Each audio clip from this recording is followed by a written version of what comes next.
know the Toronto Raptors have a weird roster where they have way too many power forwards and not enough guards. So for today's video, I'm going to be going through 4 trades the Raptors could do. And spoiler alert, they are not blockbuster trades and they do not involve Pascal or OG as well. So I'm going to be taking a look at 4 trades the Raptors can do to, maybe fix that power forward position a little bit. So if you're ready to watch, guys, make sure to give it a thumbs up. If you wish to hit the subscribe button as well, that would be very much appreciated. So with that being said, let's get into today's video. Now, as you guys know, I do like to give out shoutouts on my channel, and the shoutout for today's video goes out to Sean. So Sean, thank you so much for supporting this channel to your likes and comments. He's actually going for his three-peat in trivia question winners, and no one has actually done that on this channel. So let's get into our first trade here, and this involves 2 teams that may surprise you. Of course, it's going to involve the Toronto Raptors, and the second team may surprise a lot of people. It is the New York Knicks, and no, it is, of course, as I mentioned earlier, it's not involving Og Anunoby, not even Gary Trent Jr., but this trade involves a player that has a massive salary, and it is very difficult to trade. Evan Fournier, the Raptors get Evan Fournier, a second-round pick from via Detroit Pistons, and 2025 second-round pick via Brooklyn. The New York Knicks get an expiring Thaddeus Young. They also get a pretty good role player in Chris Boucher as well. Let's talk about the Knicks first. Why did they do this? They get out of Evan Fournier's fat contract. It's very hard to trade. So naturally, you're going to have to attach some sort of assets. They add 2 second-round picks to that. Now, they also get a really good role player in Chris Boucher who can stretch the floor, block some shots as well, and that would really be complementary to guys like Julius Randle and also Mitchell Robinson as well, to have a power forward that can shoot threes as well. Also a pretty good shot blocker as well. They get an expiring contract in Thaddeus Young, so they do save a little bit of money there as well as they get rid of a back contract. Now, why do the Raptors do this? Evan Fournier, you're probably thinking, why do the Raptors want him? He's not a good defensive guard.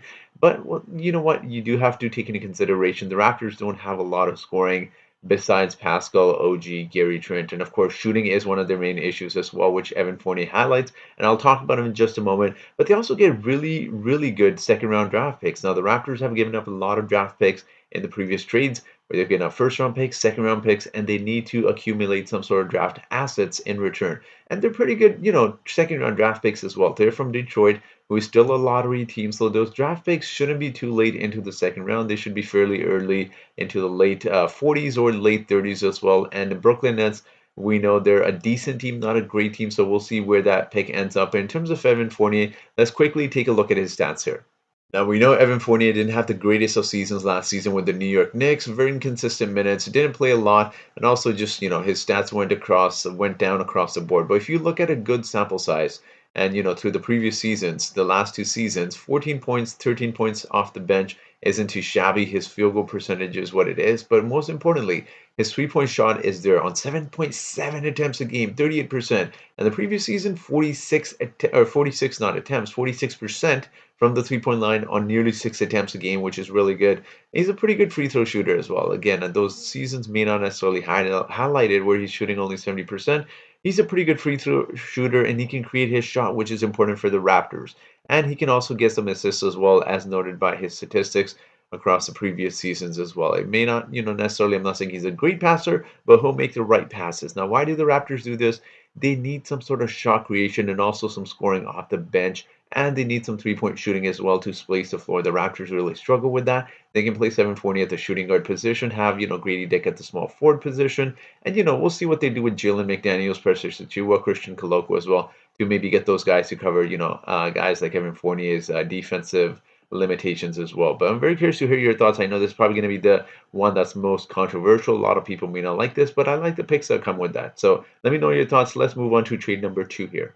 Now, trade number 2 here is a very, very interesting trade, to say the least. The Raptors received Davion Mitchell. The Kings received Precious Achiuwa and Malachi Flynn. Now, the Kings are very unlikely to do this. I don't want to say unlikely. They're just not very likely to do this. Why? They really like Davion Mitchell. But you do need to keep in mind that Precious Achiuwa is essentially Davion Mitchell in a forward's body. He's a really, really good defensive guard, and not defensive guard, really good defensive forward. So essentially, the Kings are trading a really good defensive guard for a really good defensive forward who can also shoot threes. He's also got really good potential as well. Now, Precious Achiuwa, the Kings do this because Domantas Sabonis isn't the greatest of defensive centers, wherever you play him as power forward. So you get Precious to come in and guard some of the defensive forwards and centers at times as well. And Precious can also guard threes as well. Let's not forget that. He's also displayed amazing ability to shoot the 3-point ball at times as well.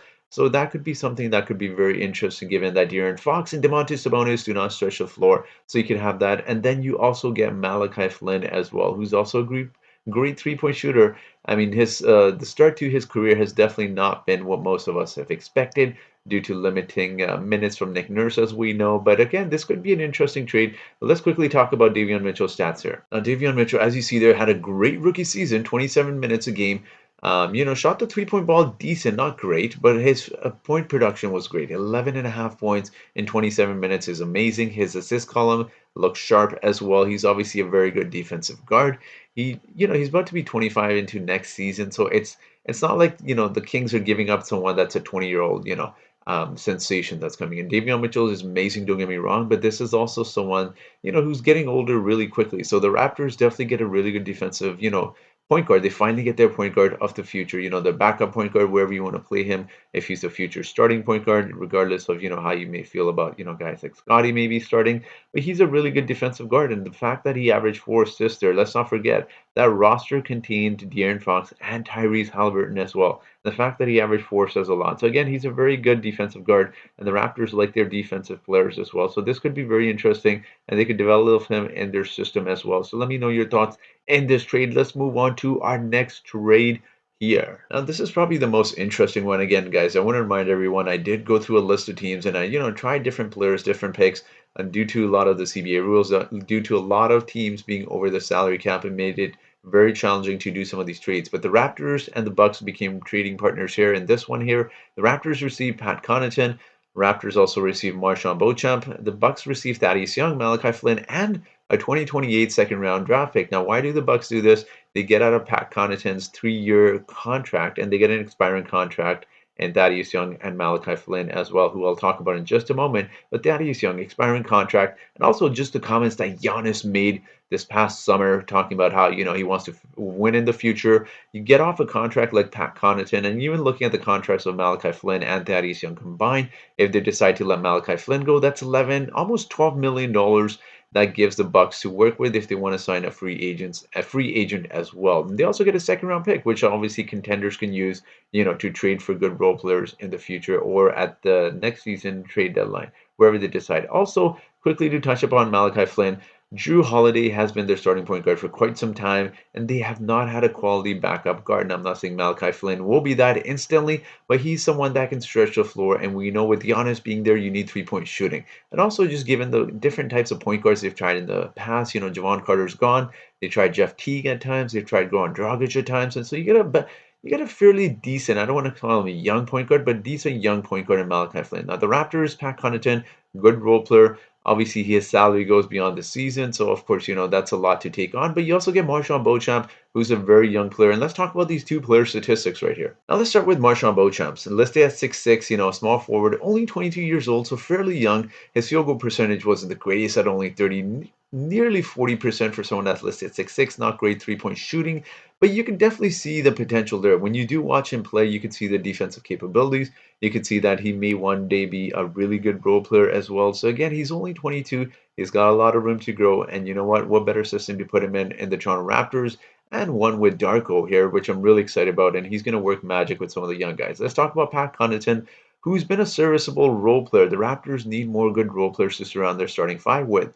And Pat Connaughton fits that description. Now, he's a little bit older, so he's not got a lot of potential. But in terms of, what he's able to do, he's someone that can, be your seventh, eighth, ninth man off the bench. He's a shooting guard, which the Raptors could use a little bit more depth in terms of, their guard position as well.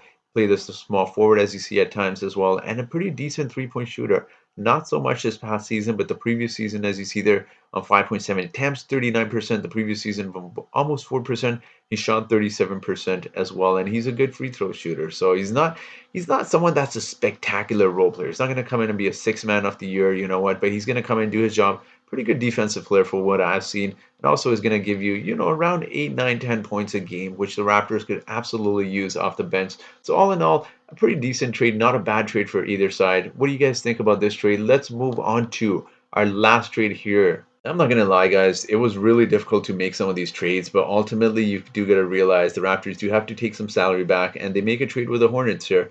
who received Chris Boucher. Raptors received Cody Martin and 2 second-round draft picks in 2026, 2027. Now, why do the Hornets trade someone like a Chris Boucher who's a veteran? At times, you've got to realize that even rebuilding teams need good veteran players. And look, LaMelo Ball is there. You ultimately do need a power forward as well. I know they just signed someone. I'm forgetting his name at the moment. They just signed him less than a week ago. He's a power forward, but they definitely could use a little bit more size and shot blocking ability as well. Chris Boucher is a good player to have there. And ultimately, you know what? If you decide it doesn't work out, the Hornets can flip him as well. He's a very tradable player. And the Raptors now, they do get 2 second-round picks, which is huge for getting rid of Chris Boucher, but also salary purposes as well. $7.5 million as compared to Chris Boucher's 11.7. You save about $4 million there. It's not too bad, all things considering. Cody Martin isn't a great player. Like I said, he's not going to be someone that's going to come in, have a huge impact off the bench. He's a good defensive player, listed at 6'5". He's small forward. But you know what? At the end of the day, man, when you're making trades in the future, whether that's this season, the next season, you need to have these guys that are making 7, 8, $9 million to include in bigger deals as well. So look, the Raptors honestly get 2 second-round draft picks, which isn't too bad for Chris Boucher. You're not really going to get more. And even, talking about some of these players, guys, like there's a few things I kept in mind in terms of, when the Raptors do trade for certain guys. An example would be, someone like an Evan Fournier, someone like a Pat Connaughton. When you do trade for guys like this, the thing is, you have to ask yourselves is, are these players going to be able to help the team off the bench? You check that off. They should be able to help the team off the bench. They can space the floor. And ultimately, if you do decide to flip them in the next season or two, those kind of players could definitely get you a few more draft picks as well. I'm not saying first round draft picks, but at the very minimum, you'll get another second round draft pick. So ultimately, you end up getting 3 second round draft picks, which isn't too bad, guys. Like, especially for the Evan Fournier trade, you're already getting two, for Chris Boucher, you get another 1 or 2 second round draft picks and another player to take on in terms of salary. All in all, that doesn't look too bad either. So again, that's what I kept in mind. I'm very curious to hear your thoughts on these trades. Let me know your thoughts in the comment section below and which one was your favorite. And with that being said, guys, let's get into trivia question for today. And the trivia question for today is, when was the last time